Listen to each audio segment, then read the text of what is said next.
All right, from dirty politicians to people speaking out against their governments all around the world, we're getting into the political tea with Claudia.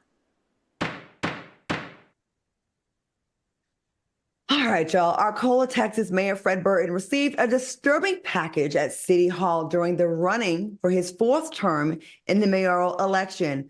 A noose was delivered to his office with a note that stated, "Get out of this race now."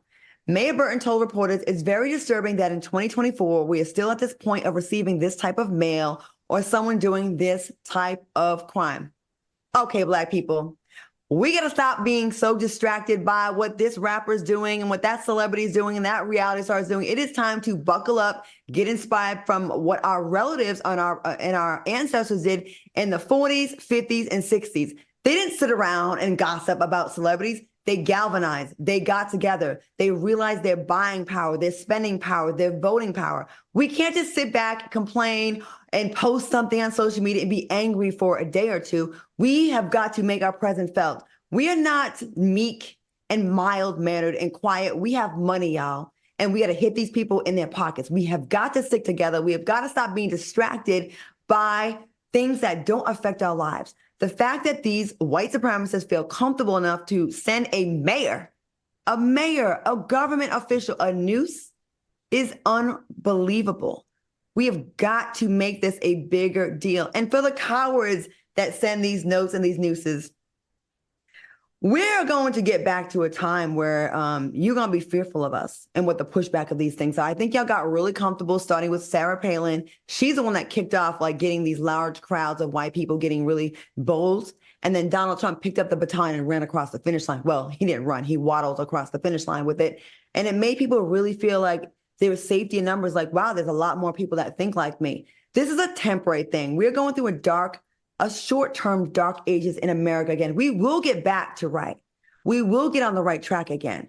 And when we do, look out, people that have done these types of things. To the mayor, keep your head up, brother. You do have people out here supporting you. And I know they passed a law in Texas where we can no longer protest in large groups, but we're going to ignore that, okay?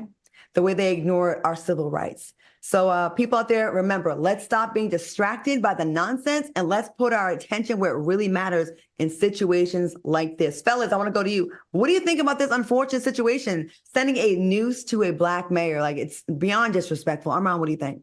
I think it's definitely disrespectful, but I hope that the mayor, takes this with a grain of salt and continues to be in the race and, not even really focus on it that much, because these people are trying to frighten you, and you let these people know, I'm not afraid. I'm going to stand here. I'm going to stand my ground, and I'm going to continue to run this race. At the end of the day, we cannot back down. And these little empty threats, these idle threats used to try to disengage us and make us fearful of our lives. We can't stand on that anymore. We have to push back, and pushing back is continuing the fight and having these conversations.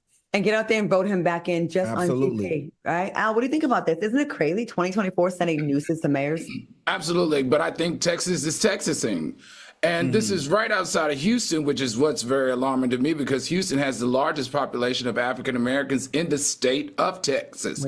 But let me tell you what this mayor needs to do. This mayor needs to do like the state of Virginia, California, no, it's Virginia, New York, and Connecticut, where they created a bill in that state that it is illegal.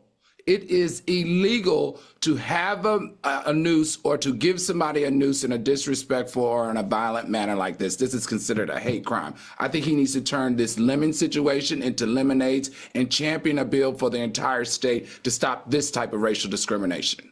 That's right. I feel you on that. And to you cowards out there, has history not taught you anything? You don't really win long term. You win out the gate, you get your little victories here and there, but it's really not long term. And keeping on the wrong side of history and karma and your so-called Christianity, and you will get your karma and you will get your get back one day. And hell is very hot. All right.